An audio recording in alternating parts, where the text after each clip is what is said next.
Boa tarde, hoje então nossa aula número 9 da Química Enológica do CST em Viticultura e Enologia. Quero começar hoje com uma notícia boa, né? Enquanto coordenador do curso, nós começamos a conversar com as outras escolas. Esse ano nós temos um grupo do WhatsApp, onde trocamos notícias, discutimos coisas em comum, e surgiu a ideia de fazermos convênios com todas as escolas que pudessem possibilitar estágios para os nossos estudantes, né, em outras regiões que não a Serra Catarinense, não a Urupema, né? E a primeira, vamos dizer assim, cooperação técnica que nós firmamos foi com a Unipampa, lá em Dom Pedrito, né? Então, essa é uma notícia muito boa para o nosso curso, né? Começou pelas escolas de enologia e eu acho que ele ampliou para todos os outros cursos que nós tivemos em comum com a Unipampa. Então, se quiserem fazer o seu estágio lá na região de Dom Pedrito, né, na Unipampa, existe essa possibilidade já, porque nós temos uma cooperação técnica firmada aí para os próximos 5 anos, né? Então vai até 2026.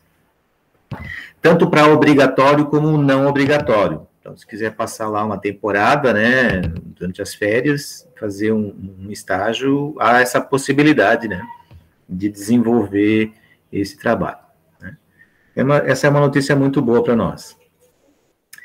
E falando, então, da nossa química enológica, né, hoje nós vamos começar a falar um pouquinho dos métodos de análise que nós vamos, inclusive, depois praticar no laboratório. Como nós não estamos impossibilitados de fazer isso agora, né, nós vamos falar apenas deles. Eu vou colocar aqui em tela cheia para a gente poder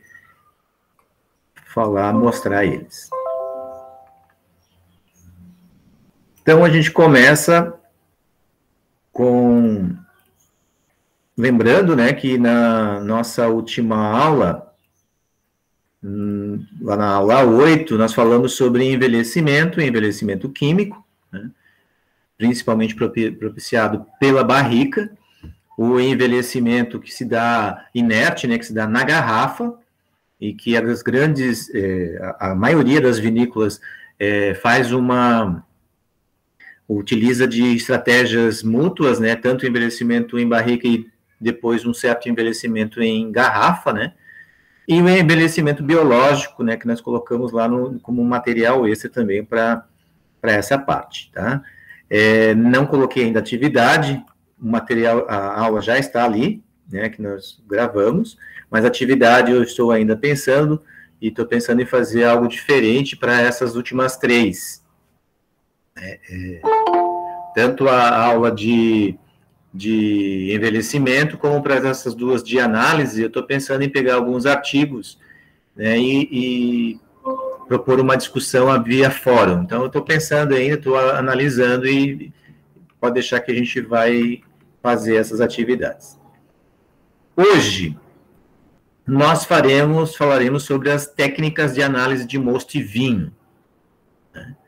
Então, eu elegi aqui algumas determinações, né? Nós vamos falar sobre densidade, que é uma característica física bem importante, né, que ajuda no controle, inclusive, da fermentação, determinação de sólidos solúveis, principalmente para mosto, né, e que também é muito usado para controle de maturação, né, através de refratômetro, e temos também, ou através da densimetria Babo, né, determinação de acidez titulável, determinação de acidez volátil e determinação da presença de ácido orgânicos, né, através para controle da fermentação malolática. Então, como introdução, né, tem aqui alguns cuidados, né, que o serviço de laboratório requerem, né. Isso aqui tudo eu tirei do manual que a professora Panseri escreveu, né, e nós temos, que eu já disponibilizo também aqui nesse capítulo, né. Então, a gente tem que tomar alguns cuidados, como estar uniformizado com jaleco, vai trabalhar com vinho, com mosto, que pode manchar a roupa. Não só isso, né? Outros produtos que a gente pode vir a manusear, que podem causar danos, né, à vestimenta. Em alguns casos, ter que usar luvas, máscaras, né, óculos de proteção, não utilizar de alimentos no laboratório, né, que não se deve comer, beber, fumar dentro do laboratório nunca, né, mesmo porque o laboratório é um local que se utiliza de muitas substâncias, algumas vezes tóxicas, então não é um local adequado para isso. Nosso local de laboratório deve estar sempre limpo e em ordem, né? Ao início de cada trabalho, ou de cada jornada, né, o laboratório tem que estar sempre organizado, e, de preferência, organizar para que os métodos que vão ser empregados, né, sejam os mais práticos possíveis, né? Se precisar de balança, tem que fazer a aferição. Se usar de potenciômetro ou de pHmetro, tem que fazer a sua calibração inicial. Cada dia que vai se utilizar, tem que se fazer isso. Tem que se verificar se tem água destilada, porque todos os métodos, na sua grande maioria, utilizam água destilada, né? Se for equipamentos como mufla ou fontes de gás, devem ver se estão ligados ou não, se deve estar com tudo ok, né? Para ver se não tem vazamento ou coisa do tipo, né? Atentar para potenciômetros que devem estar calibrados, né? O pHmetros com solução pH de 4,3 e 7,4, né? Em alguns ele pede até 3 tipos de soluções, a ácida, a básica, a neutra e a básica, né? Então tem que cuidar com isso ali, né? Vidrarias, elas devem estar limpas e, se tiver dúvida, deve-se lavar, porque alguns métodos de análise são extremamente sensíveis e, se tiver um contaminante ali, ele pode não funcionar o método. Hoje nós não vamos falar desse método, mas na próxima semana tem um método que ele é extremamente sensível, o método de determinar açúcar, né, açúcar redutores, então tem que se tomar muito cuidado. Outro cuidado é vidraria e aquecimento. Quando você utiliza a vidraria, o vidro quente e frio, eles são idênticos, eles não têm diferença nenhuma. Você vai sentir só quando pegar o quente, né? Vai sentir da pior maneira, que é com dor, né? Então, tem que se tomar muito cuidado com o que se está fazendo dentro do laboratório. A pipetagem, né, deve-se utilizar os materiais que se utiliza para os acessórios que se utiliza para fazer isso, né? Pipetadores, ou se tiver os automáticos, né? Se não tiver, usar as peras de sucção ou os pipetadores que se utiliza para esse tipo de atividade. Geralmente, preparar todos os materiais e deixar eles de forma ordenada para que possa fazer a prática, né? E, ao final, manter ele organizado, lavar as vidrarias, limpar a bancada com álcool 70%. Hoje em dia, muito mais ainda, porque com essa calamidade sanitária que estamos vivendo, então tem que se manter um ambiente o mais limpo possível, né? Porque outras pessoas com certeza irão utilizar. Bom, essas são algumas dicas que a gente sempre tem que observar quando for para o laboratório, tá? Como primeira prática, a densidade. A densidade é um coeficiente de massa por massa-volume, né? Em que a gente verifica qual é a quantidade, vamos dizer assim, entre aspas, né, de solução que você vai ter em relação a volume e massa dentro dessa solução. A densidade é a massa total pelo volume total. Então, a gente observa que quando a gente vai fazer a densidade do mosto, esse valor de densidade vai servir para controlar, né, o processo fermentativo, porque à medida que o processo fermentativo vai ocorrendo, o açúcar, que é um dos principais sólidos que está dentro do mosto, ele vai sendo consumido e a densidade vai baixando. Então, por isso que a gente tem que fazer essa análise primária, né, do mosto, que é a densidade. A densidade do mosto está relacionada à qualidade do açúcar nele presente, né? Cada milésimo a mais, ao expressar a densidade relativa, representa 2,5 gramas por litro de açúcar. Então, por exemplo, né, se nós temos lá 1090, então 90, né, que é o que a gente vai analisar, vezes 2,5 dá 225 gramas por litro de açúcar. Então, observem que, e se eu sei a quantidade de açúcar que nós temos ali expresso, né, nesse moço, eu posso projetar quanto de álcool eu vou produzir. Porque lembre-se, né, que a gente viu lá em uma das nossas aulas passadas, em que 46, em média, né, 46% de açúcar é transformado em álcool. Então, a gente pode ter uma ideia aí de quanto vai ser transformado, né, e quanto de álcool a gente vai ter. O método, ele é por densimetria, ou seja, eu vou usar um densímetro, né, ele usa o princípio de Arquimedes. Porque que é esse princípio? A quantidade de massa que desloca um certo volume de líquido, né? Então, a gente usa o densímetro, o termômetro para saber a temperatura, porque geralmente os densímetros são para uma medida a 20 graus. Se tiver diferente de 20 graus, tem que fazer as correções. E geralmente uma proveta de 250 ml. Então, a gente tem que homogeneizar o mosto, ou o vinho, e temos que eliminar qualquer presença de CO2 e ajustar a temperatura da amostra conforme a temperatura indicada no densímetro. Então, a gente coloca lá os 250 ml e, depois que estiver completamente parado o mosto, coloca cuidadosamente o densímetro, gira, né, e quando ele parar, a gente consegue medir exatamente a densidade.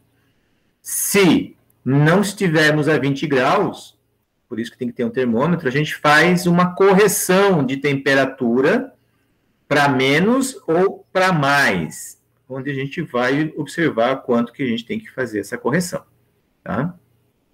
E aqui, se eu estiver usando também solução alcoólica, no caso do vinho, né? Aqui, outras duas tabelas, né? E aqui, para a correção de densidade relativa a açúcar e álcool provável que pode dar. Então, digamos lá, ó, eu tenho 1.050 de densidade a 15 graus. Então, vou ter 103 de açúcar, gramas por litro, né? O álcool provável, 6,05% em volume. Para dar aí uns 14%, né? O que nós teríamos? 1.100 de densidade, né? Aproximadamente 236, ó, dá 13,88, né, de álcool provável. Então, nós temos essas tabelas que nos ajudam a ter esse provável, ó, 14,05, né, 1.101 de densidade, né, 239 gramas por litro. Então, a gente tem condições, com a densidade, ver mais ou menos quanto que é a quantidade de açúcar e qual é o álcool provável. Então, temos todas essas condições de prever o nosso álcool provável. Isso já corrigindo, já, né, estando dentro daqueles 46% de transformação de açúcar para álcool. Aqui, ó, eu peguei esse vídeo lá da Unipampa, ele é um vídeo bem curto, em que mostra como se utiliza um densímetro. Aqui, na verdade, vai se fazer a medida do álcool, né, do teor de álcool, mas o procedimento é o mesmo, tá? Opa!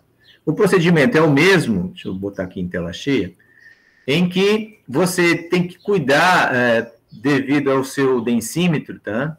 Qual é a proveta que você deve utilizar. Por quê? Porque vai ficar uma parte fora do densímetro, para fora da proveta, então você tem que cuidar para que ela não toque o fundo, porque senão ela não vai medir o valor de densidade. Então aqui ela está olhando, né, ela vendo que a proveta que ela vai pegar é de meio litro, né? Então ela tira as outras duas para poder fazer essa análise. Então, ela vai pegar agora, vai homogeneizar bem, né, o líquido, né? Espera daí que ele fique inerte, né? Pare a sua agitação. E depois, cuidadosamente, vai colocar o densímetro. Veja, vai colocar com cuidado, não solta, senão ele pode bater e quebrar o fundo, né? E depois que coloca, dá uma gira ele e espera que ele fique que ele fique parado e você consiga fazer a leitura dessa escala que vai aparecer, né? Então você consegue observar quanto de densidade você vai ter. Aqui no caso ele está medindo porcentagem de álcool já, tá? Esse é uma técnica que nós vamos falar mais tarde, né? E aí é o mesmo processo, né? Uma das técnicas é usar através de um alcoômetro, né?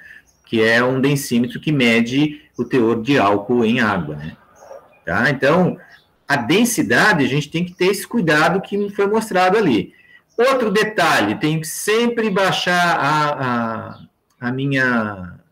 meu ponto de visão na altura desse líquido. Para quê? Para não acontecer eu subestimar ou eu superestimar o valor, né? Que é um erro de paralaxe. Então, sempre tem que tomar esse cuidado, que é justamente cuidar com esse problema chamado paralaxe. Senão eu estou medindo a mais ou a menos, né? E outro detalhe é verificar a temperatura, né? A temperatura do líquido, não a temperatura do ambiente, porque podem estar com temperaturas diferenciadas, né? Então, é sempre do líquido, tá? Então, esse é um vídeo interessante, eu gostaria que vocês vissem depois, né? Que foi feito lá pela Unipampa, né? Que eles fizeram esse vídeo. Bom, segundo método, ainda para avaliação do mosto, né? É a determinação dos sólidos solúveis do mosto por refratometria. Essa técnica vai utilizar o que a gente chama de refratômetro. Ele vai usar a dispersão da luz, né, para poder identificar os sólidos solúveis. O que acontece? A luz, quando incide e passa por um meio, por um prisma, e passa por um meio que tem ar, ele tem um índice de refração. Quando ele passa por um líquido e passa pelo prisma, ele tem um outro índice de refração. Então, essa diferença, né, pode ser utilizada para identificar quanto que nós temos de sólidos solúveis no líquido.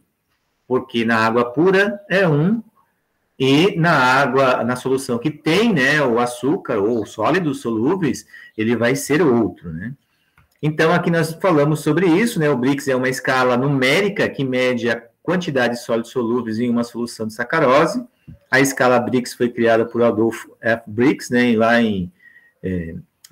no século XIX. No século XIX. O Brix é utilizado para o monitoramento de maturação das uvas, né, já que ele vai estar relacionado com a quantidade provável de açúcar no mosto, tá? O método utiliza-se o refratômetro, né, que é o índice de refração a 20 graus, a luz penetra no líquido e ele muda a sua direção. Então, aqui, ó, pode ser utilizado o refratômetro para o controle, né, da maturação portátil, né? Já vou mostrar ele aqui. Mas no laboratório nós também temos o de bancada, tá? Então, existe também uma tabela mostrando, né, a porcentagem e com a temperatura, tá? Aqui nós temos um refratômetro de bancada. No caso aqui, ó, aqui está o equipamento, né? Tem um termômetro também, que você pode ver qual é a temperatura, e você tem ali a trava do prisma, Você tira, aqui vai ter o prisma, você vai colocar o líquido ali, né? Então, você tem que limpar esse líquido, esse prisma. Quando você coloca, você depois trava novamente e depois você vai observar tirar a fonte de luz, né? Que a luz vai ser a normal, tem que passar pelo prisma. E aí você vai observar corrigir o bastão de ajuste de foco, ele mostra isso, e aí você faz a medida, tá? Então, ele vai falar de calibração, então você liga o termômetro para saber qual é a temperatura, e ele vai mostrar como é que se faz, né, todos esses ajustes. Então, aqui, ó, vou passar rapidamente, que o objetivo é a gente só verificar. Então, ó, tem que cruzar a linha. Tem que ficar bem no cruzamento dessas linhas, então tem que fazer esse ajuste. Ali é o 0, tá? Então, tem que botar bem o foco, né? E aí você ajusta o 0, entendeu? Ajustou o 0, você coloca lá,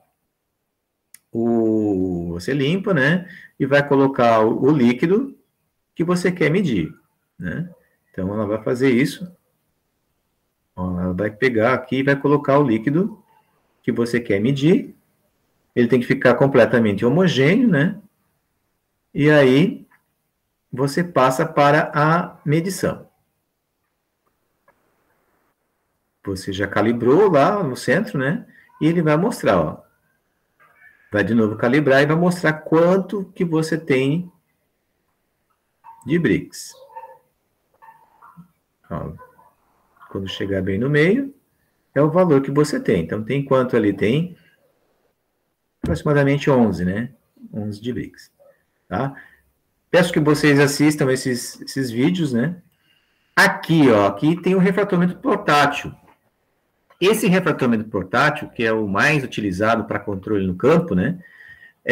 Aqui, ó, eu aconselho vocês a assistirem até 5 minutos, tá? Se quiserem, ele é um vídeo longo, ele mostra depois como é que você vai utilizar. Vamos apresentar um equipamento simples. O áudio, eu acho que ele não está bem sincronizado, então por isso que eu falo para vocês verem os 5 primeiros minutos, porque ele vai dar todo o funcionamento desse aparelho, né? Como é que se deve fazer e tudo mais. Mas assistindo todo o vídeo, ele vai mostrar algumas medidas que ele faz também para exemplificar. Só que são 23 minutos, né? E o que interessa são os 5 primeiros minutos. Então, eu peço que vocês assistam essa parte. O Brix também é uma maneira da gente identificar a quantidade de açúcar, né? Porcentagem, né, de açúcar que você tem nesse líquido. O próximo é para o babo. O babo, geralmente, alguns refratômetros que medem o Brix já podem dar a escala de babo ao lado. E o interessante do babo é que você já pode fazer a projeção direta de quanto você vai ter de álcool provável, porque pegando o grau babo vezes 0,6 já dá a quantidade provável de álcool que você vai ter na fermentação, tá? Ele usa o mesmo princípio da densidade, porque ele tem daí um densímetro de babo, tá? Ele vai dar já essa medida, que é utilizada para verificar quanto que você tem de açúcar, né, dissolvido, tá? Então, o babo é utilizado para monitoramento da maturação das uvas e a definição da data de colheita, para estimar o teor de açúcar provável e o arranque da fermentação e a necessidade de correção do mosto, né? Porque nem sempre a gente consegue uma maturação desejada, né? Um nível, né, de açúcar desejado para alcançar aquele vinho que você espera que tenha lá, né, acima de 10% de álcool, coisa parecida, né? Então, muitas vezes tem que fazer uma correção.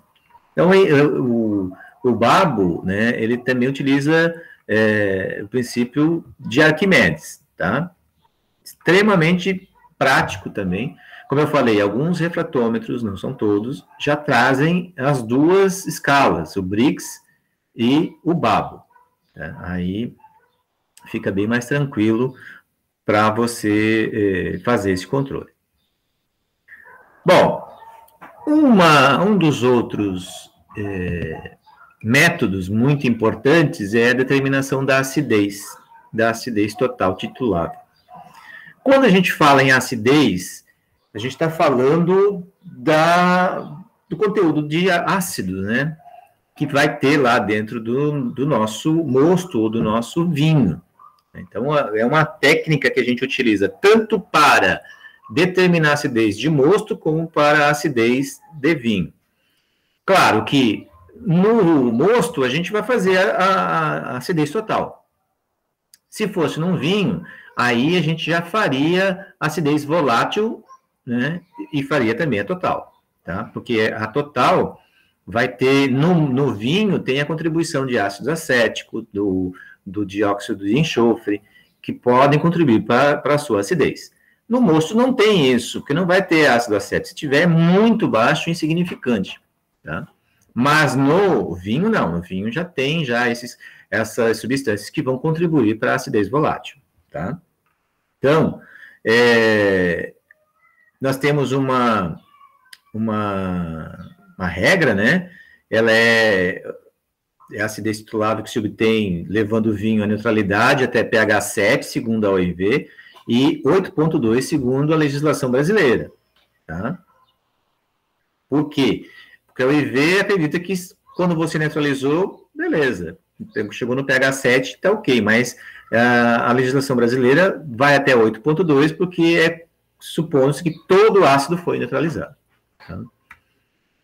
O principal componente da acidez, a gente já viu, né, são os ácidos tartáricos, málicos, cítricos, né, de algumas uvas, né, o lático, o succino e acético, que vem do processo de fermentação. A importância é manter o que a legislação preconiza, né, que no vinho deve estar entre 75 e 110 miliequivalentes por litro. Isso é a faixa de acidez titulável de mosto e vinhos, né, vão ficar nessa faixa aí, devam ficar, né. O método é o titulométrico, ou seja, nós vamos fazer uma titulação, tá, onde a gente precisa, então, de um aparato, né, de titulação, onde tem lá suporte universal, garra metálica, bureta, Erlenmeyer, né, em alguns casos Becker, né, para ajudar, a bureta, né, que vai fazer a medição, indicadores e a solução de hidróxido de sódio 0,1 normal. Né. E aqui, inclusive, ele já fala como é que você deve fazer essas soluções. Aqui, só para ilustrar, né, tem aqui o aparato, né, a bureta, aqui está o Erlenmeyer, né, o suporte universal, aqui da vista de lateral, né, veja, então, aqui eu tenho o suporte, onde fica a minha bureta, e aqui tem o Erlenmeyer com a minha amostra, aqui na bureta vai ficar o hidróxido de sódio. Tá? Então, o que vai acontecer? A gente vai fazer até o ponto de viragem. Acontece que, quando a gente faz isso no mosto e no vinho, a gente tem um problema que é a cor, muitas vezes. Por isso que se fala em pH 7 ou pH 8,2. Para quê? Para a gente poder ter essa condição de fazer esse cálculo. Então, o valor que a gente gasta, o ml que a gente gasta, a gente atribui N equivalentes. A acidez total vai ser esse N vezes 10, porque daí vai dar em miliequivalentes por litro. A acidez total em ácido tartárico vai pegar o N vezes 10 e vai multiplicar por 0,075. E aí já vai dar gramas por litro de ácido tartárico. Se for para ácido sulfúrico, vezes 0,049. Então, vai dar gramas por litro de ácido sulfúrico. Mas, como a acidez, ela não é só de ácido tartárico, ela não é só de ácido sulfúrico, o mais comum é a gente falar em miliequivalentes por litro de acidez. Tá? Esse é o método. Deixa eu até voltar lá para a nossa... Se a gente pegar o princípio... Opa, desculpe, deixa eu pegar aqui uma lousa.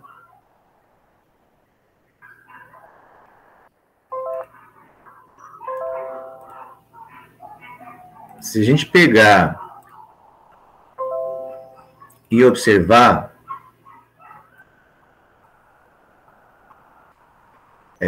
o princípio, né? Qual que é o princípio da titulação, né? O princípio da titulação é que um equivalente, no caso a gente está usando como padrão a base, um equivalente da base vai neutralizar, é igual, né? Vai neutralizar um equivalente do ácido.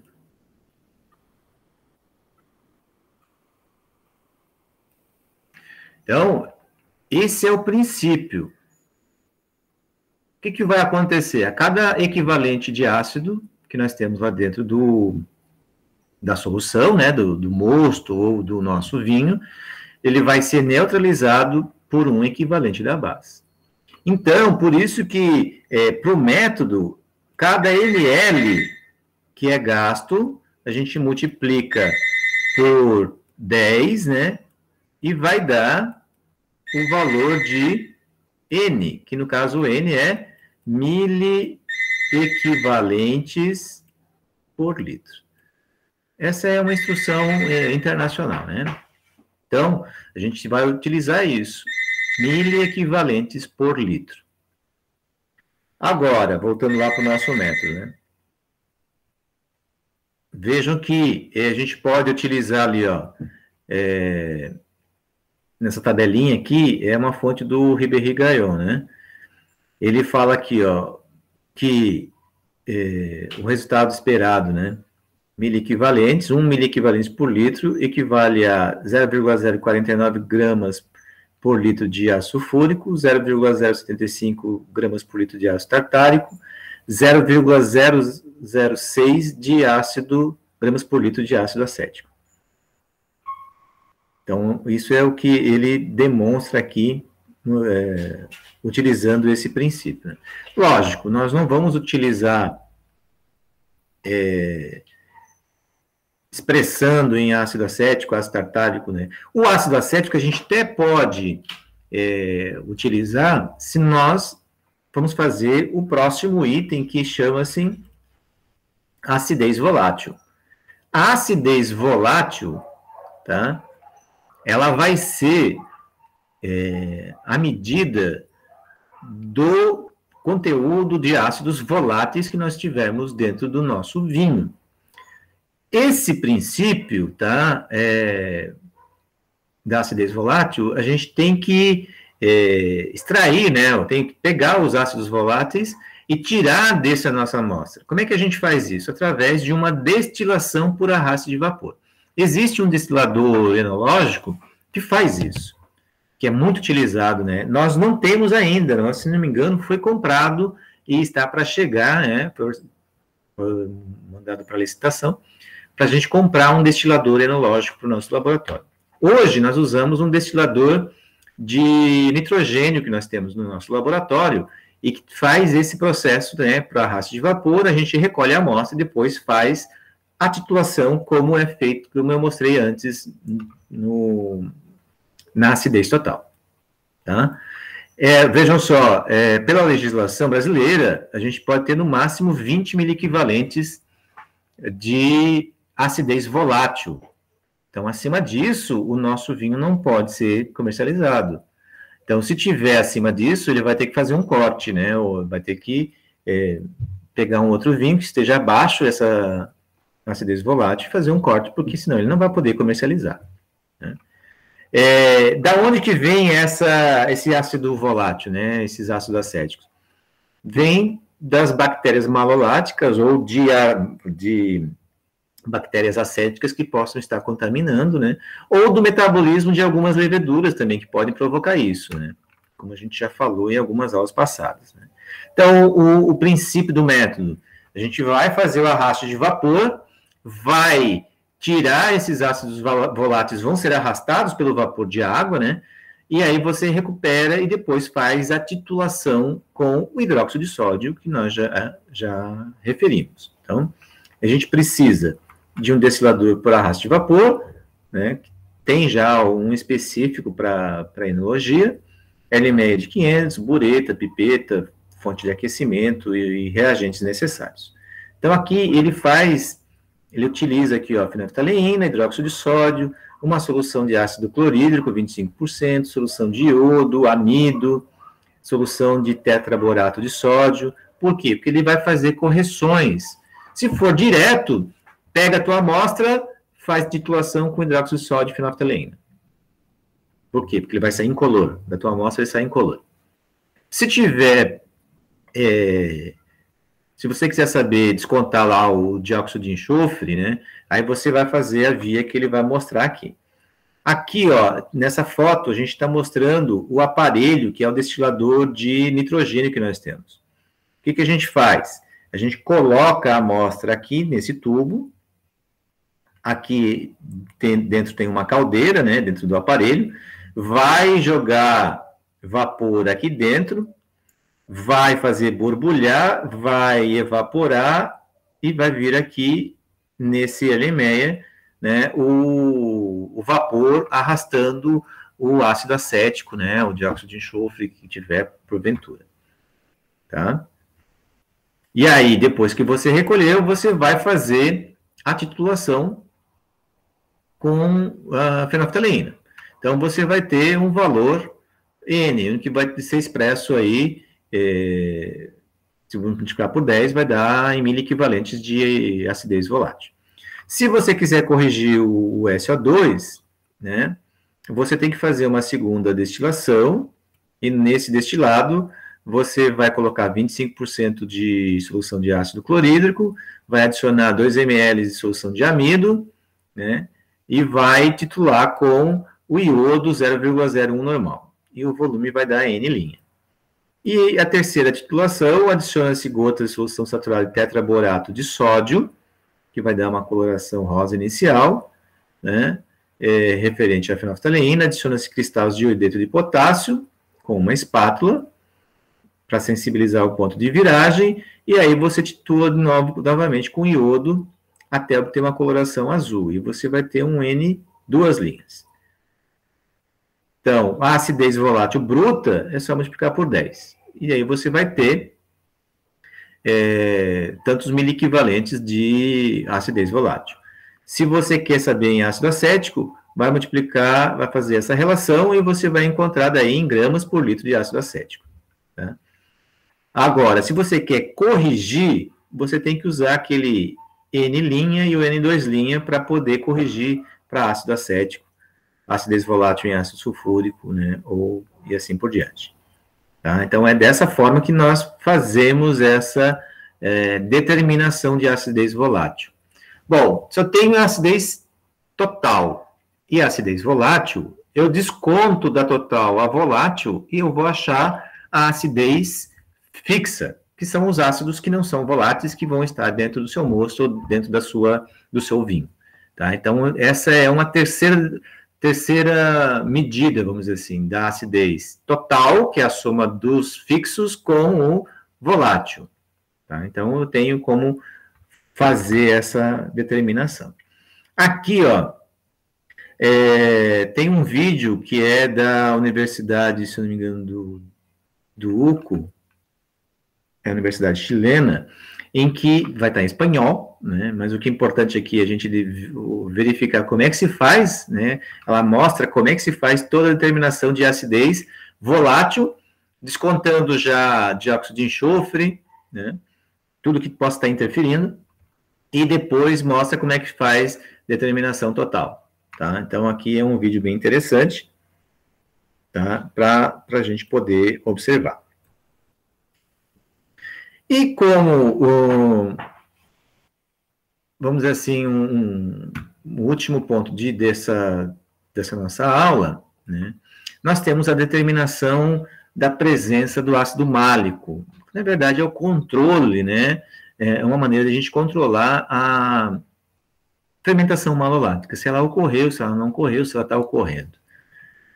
O princípio é da cromatografia, só que é cromatografia de camada delgada, cromatografia de papel, no caso aqui. A fermentação malolática ela é feita pelas bactérias lácticas, né, que vão transformar o ácido málico em que é diácido, né, no ácido lático, que é monoácido. Ou seja, ele vai diminuir a acidez do nosso vinho, porque ele vai tirar ali uma carboxila que contribui com a acidez, né? Então, o málico tem duas contribuições, enquanto que o lático tem uma contribuição. Lembrando, né, são ácidos fracos os dois, mas a acidez por ácido málico ela é maior do que a do ácido lático, né? Resultando numa estabilidade microbiológica, né, desses vinhos e redução da acidez. Então, a importância da determinação é se tem ou não presença do ácido málico. Por quê? Porque se não tiver presença, é porque a malolática não arrancou, né? Não começou a acontecer. E aí, você pode ter aí, tomar algumas decisões. Colocar bactérias láticas, né? Ou não, né? Ou aumentar a temperatura, se for o caso, né? Ou esperar mais tempo para que ocorra a fermentação malolática. Então, o método é da cromatografia de papel, onde você vai precisar de papel, o Whitman, né? Uma cuba cromatográfica com a solução de azul de brontimol e ácido acético, né? Então, você faz, e tem que ter, né, uma solução padrão de ácido málico ou dos ácidos, né, tartárico, málico, que para você poder observar, lático, né, para você poder observar onde que vai estar. Então, você vai cortar um retângulo desse papel de aproximadamente 20 centímetros, ou o tamanho da cuba, né, que você vai ter. Você vai colocar com lápis, vai traçar uma linha, né, de referência, onde você vai colocar as amostras. Tá? Já vou mostrar para vocês. Depois, você vai colocar espaçadas uma das outras as amostras e o padrão nesse papel, vai adicionar 50 ml da solução de azul de bromofenol e 20 ml do ácido acético, 50% nessa cuba. Vai enrolar o papel e vai colocar dentro, grampeado, né, dentro da sua cuba e vai fechar a cuba, porque tem que estar saturado o ambiente da cuba para poder observar a subida no papel. Isso até a gente, lá na aula de cromatografia, eu mostrei o papel que foi utilizado, onde ele mostra, né? Então, vejam só, aqui então, ó, até colocou-se o padrão aqui, padrão para mostrar que existe o tartárico, o málico e o lático. E aqui você coloca a sua amostra. Dependendo do tamanho do papel, você pode colocar várias amostras, né? E aí, você pode observar, se tiver uma marca no meio, é porque tem ácido málico ainda. Aqui, no caso, ele está demonstrando que a malolática ocorreu, não tem mais málico, só tem ácido lático e succínico, né, se for o caso, né? Por quê? Porque eles correm mais no papel pelo arraste do solvente, que é aquela mistura de azul de bromofenol e ácido acético.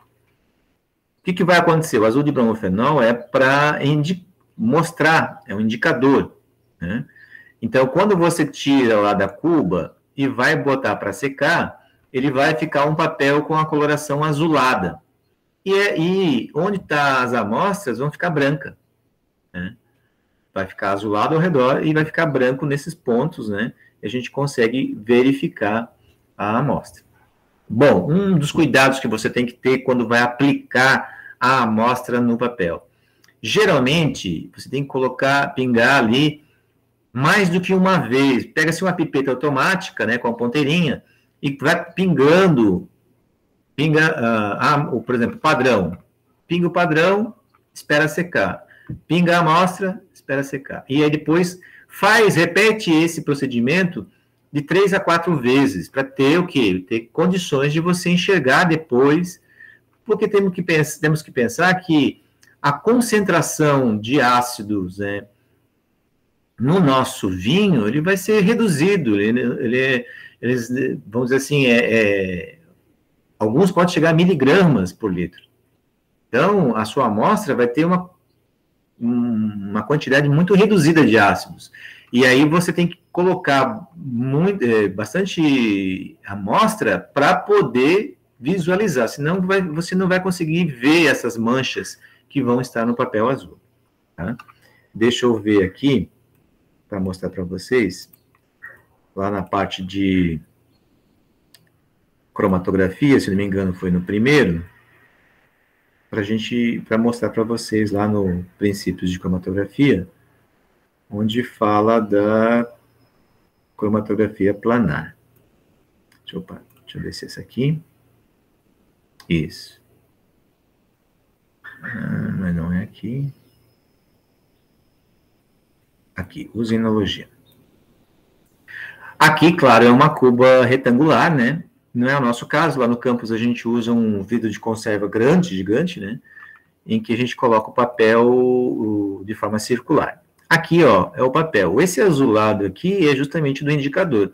E essas manchas aqui são justamente para mostrar os ácidos, né? Então, aqui em cima são os ácidos láticos, né? Aqui, ó, a região onde vai estar o málico. E aqui embaixo o tartárico, né? Vejam que ele está mostrando bem aqui. Então, aqui nós temos um pouco de ácido málico, né? Aqui nessas... Já aqui, ó, está no meio da fermentação malolática. Aqui já está acontecendo, está reduzindo bastante o ácido málico. Está praticamente tartárico, né? Aqui não, ó. Aqui não fez fermentação malolática. Aqui já fez, ele está mostrando. Aqui é o padrão. Então, vejam que é um controle que a gente faz. Então, aqui veja que ele botou várias amostras, né? Para poder fazer esse controle. Tá? Esse é o método, então, que a gente usa para fazer esse controle. É um método prático. Claro, mas eu tenho que ter todas essas soluções, como a gente falou aqui no método, né? Todos esses reagentes feitos de forma como estão indicados aqui, tá? Deixa eu mostrar para vocês aqui, ó, voltar para o estudo. Aqui no nosso estudo 9, aqui está o manual, tá, de química enológica. Ele é um material de apoio, tá, que a gente utiliza. Deixa eu aumentar aqui. Ele foi feito pela professora Panseri, né, Carolina Panseri, em que ele vai trazer aqui um pouquinho sobre o que são os carboidratos, os ácidos orgânicos, minerais, compostos fenólicos, compostos nitrogenados, o álcool, né, compostos voláteis de aroma, primários, secundários, terciários, aromas das variedades americanas. Então, isso ele traz aqui um pouco sobre isso. E aqui ele traz as análises físico-químicas. Então, densimetria, tem o método por piconometria, que é um utensílio de vidro que a gente consegue fazer pela medida, pelo volume. Determinação dos sólidos solúveis, turbidez, acidez total titulável, acidez volátil. Aí ele traz aqui determinação de pH, que é pelo método potenciométrico, ou seja, a gente vai usar um potenciômetro, um pHômetro, né? A acidez fixa, aquilo que eu falei para vocês, pega a total e desconta a volátil. Determinação de presença de ácidos orgânicos, o ácido málico, esse da cromatografia de papel que eu acabei de mostrar. Aí tem determinação de anidrido, sulfuroso, livre, total, combinado, açúcares redutores, teor alcoólico, extrato seco, seco reduzido, polifenóis totais, características cromáticas, antocianinas monoméricas, determinação de nitrogênio, cinzas, alcalinidade. Claro que tudo isso aqui, ó, é com relação aos métodos, né, ao regulamento do mapa. Né? tudo isso foi feito com relação a isso, tá? Ah, professor, mas e se eu quero pegar as determinações do mapa, o que eu faço? Então, vamos lá para a parte de introdução, né? Lá na parte de introdução, aqui, no nosso livro, lá, ó, onde traz aqui a lei dos vinhos, quem normatiza, a gente falou do mapa, né? Lá no primeiro, tem aqui a lei regulatória, consolidação das normas de bebida, fermentação acética aqui, deixa eu ver se tem mais aqui, métodos da área de bebidas. Então, se você clicar aqui, ele vai abrir uma nova, eu espero que ele abra, né? Aqui nós vamos ter, ó, todas as técnicas para bebidas. Só que o que a gente quer, né, aí você tem que procurar aqui nos vários, que ele está falando destilados aqui, ó, fermentados. Então, se a gente pegar aqui o índice de fermentados, tá? Peraí, deveria ter pegado no outro lado, mas tudo bem. Aqui, ó, vamos abrir. Ele vai pedir para salvar, você salva lá, vou salvar no meu download aqui. Deixa eu abrir aqui. Ó, o que ele traz aqui, ó. Exames organolépticos, isso aqui é só o índice, tá? E daí você vai lá, o pH, potenciômetro, grau alcoólico real por densímetro, densidade relativa 20 graus, acidez titulável, acidez volátil, acidez fixa, extrato seco reduzido, relação álcool e peso, cinzas, alcalinidades, açúcares totais, corantes, pesquisa de diglicosídeo qualitativo e fluorométrico, dióxido de enxofre total, cloretos, sulfatos, edulcorantes, ácidos ascórbico, metanol, tem daí o colorimétrico e o cromatográfico. Que mais? Espectro potássio, os íons, né? É todo por equipamento espectrofotométrico, fotométrico. Tá? Então, aí ele vai trazer aqui todos esses métodos, e que você pode ir lá na página, depois, e pegar o que tem interesse para você, no fermentado. Densidade relativa, que a gente mostrou hoje, né? Então, tá tudo aqui nesse nosso material, né? Eu disponibilizei para vocês aqui, lá na leitura complementar 2 dos métodos da área de bebidas, tá? Que são a parte de análise. Isso tudo está lá dentro do nosso livro que fala da introdução, lá da aula 1, do estudo 1. Então, vejam que vocês têm aqui todos esses materiais, né, para a questão de análise. Então, quando eu volto aqui para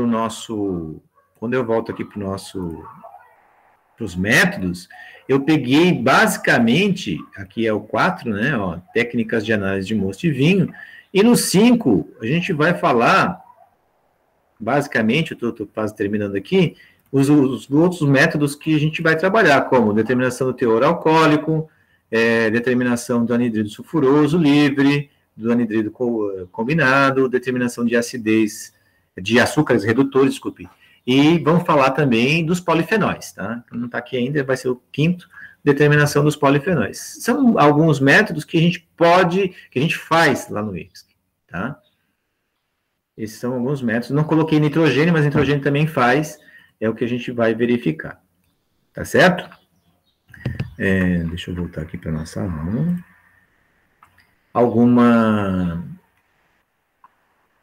Alguma observação?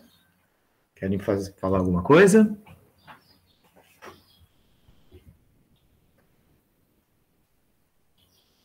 Não? Tá tudo certo? Pode falar, Caco. Professor? Tá me ouvindo? Sim, pode falar. Tá me ouvindo? Todas essas determinações de ácidos e solúveis são feitas dentro da cantina, todas, né? Sim. Acidez,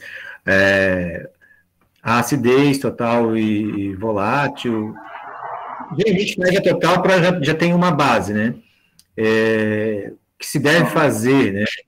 Metanol, que é importante, tem um método para a gente fazer, se vocês procurarem também. Densidade, né, do mosto e do vinho, né? Controle. Aquela da malolática, controle da malolática é feito. Acidez fixa. Que mais? Açúcares redutores depois da fermentação. Se faz. As análises que eu vou mostrar para vocês são aquelas que podem ser feitas corriqueiramente dentro da cantina.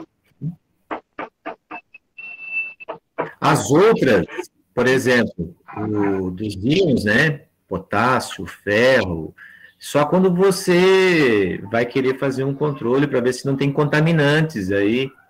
Aí você manda, se a cantina não tem essa condição, ele vai mandar para um laboratório credenciado. Aí ele vai fazer, tá? Quando se vai fazer um registro de produto, aí você faz toda aquela análise completa, e aí, muitas vezes, a cantina não tem como fazer, manda para um laboratório credenciado para poder fazer o registro no mapa, tá? Aí há necessidade. E, periodicamente, fazer um controle, né? Se não está tendo problema no vinhedo e tudo mais, né? Por exemplo, tem alguns materiais que não podem aparecer, né? Então, periodicamente, o mapa exige, então, o laudo, né, que se faz não é sempre um laudo completo, tá? Mas para registro tem que ter, e depois a análise periódica, né? Hoje a vinificação ela é tão, vamos dizer assim, foi tão bem estudada que, mantendo os parâmetros, né, você já pode, através de alguma dessas análises mais simples, você já pode ter noção do que vai ter ou não vai ter dentro do seu vinho, né? Mas quando tem dúvida, né? Agora, grandes cooperativas como Salton, Aurora, tem um laboratório já o próprio laboratório já é credenciado pelo mapa, né? E eles fazem análise de tudo, né? Tudo que tu pensar. Se tem uma boa uva, não precisa se preocupar tanto, né? Também não, né? Também não, né? E por isso que tem controle de solo, controle de doenças, né? A parte do campo também é uma coisa muito importante, né? Porque senão, se não tem uma uva sã, né, não vai ter um vinho de qualidade, né? Não vai ter suco ou vinho de qualidade. É isso.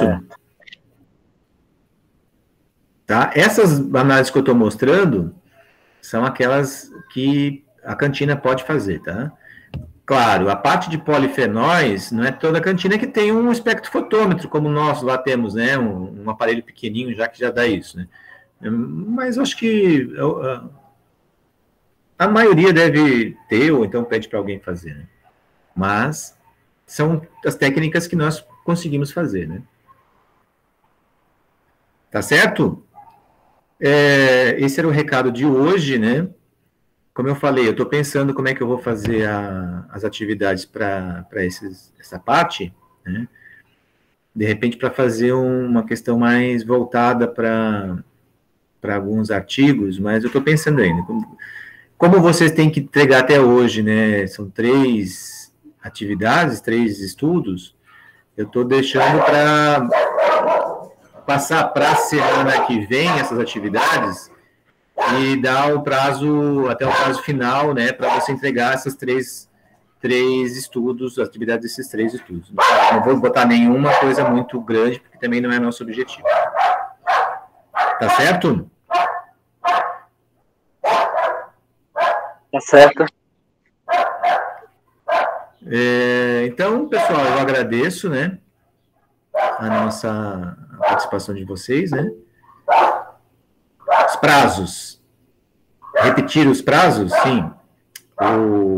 Aula 5, 6 e 7, nós temos, o prazo é hoje. Tanto que eu falei, se tiver alguma dificuldade, me avisem, que eu estendo o prazo um pouco mais, né, para entregar essas atividades, tá? A 8, que foi na semana passada, a 9, eu vou, provavelmente durante essa semana, vou prorrogar até domingo, tá? Vou prorrogar até domingo às 3, já vou fazer isso já. A 8, que é de envelhecimento, a de hoje, eu pretendo, até o início dessa semana, colocar as atividades, pensar as atividades, e aí eu vou estender até o nosso limite, que o nosso limite, se não me engano, é dia 5, ou dia 4, agora não lembro, tá? Mas aí eu vou dar um prazo maior também para fazer essas últimas, né, atividades, tá certo? Então eu agradeço a todos, né, um bom final de semana, e até a semana que vem, tá certo? Tá certo. Um abraço também. Bom final de semana para todos. Um abraço. Tchau, tchau. Tchau.